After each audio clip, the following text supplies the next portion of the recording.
hello friends good morning रातिपुৱা শুৱাৰ পৰা উঠি নহয় মই কি কৰোঁ জানেনে দৰজাখন খুলিয়ে সেউজীয়া গছগছনিখিনি মই প্ৰথম চাই লওঁ তেতিয়াহে মোৰ মনটো মানে খুব ভাল লাগে জানেনে আৰু এতিয়া যে মই খাবলৈ লৈছোঁ এগিলাচ নেমু চৰবত সদায় ৰাতিপুৱা খালী পেটত মই খাওঁৱে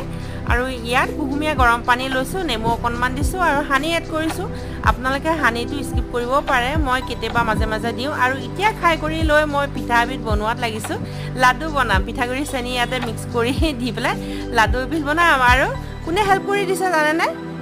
এখেত আৰু মই মিলি পেলাই বনাইছোঁ পানীত বইল কৰি দিছোঁ আৰু ইফালে এয়া গোল গোল গোল লাডু ৰেডি হৈ গৈছে আৰু এফালে যাম সেই গতিকে ওলাই আছোঁ আৰু কাপোৰযোৰ পিন্ধি কৰি ৰেডি হৈ গ'লোঁ এই কাপোৰযোৰ দেখুৱাই আছিলোঁ আপোনালোকক মিনি ব্লগটোত যে আৰু ইফালে পলে গৈয়ে আছোঁ আৰু লাডু ৰেচিপিটো কেনেকৈ বনালোঁ এই গোটেইখিনি লং ব্লগ আহিছে তাত আপোনালোকে চাব পাৰিব আপোনালোকে লং ব্লগটো মিছ নকৰিব আজিলৈ আহিছোঁ বাই বাই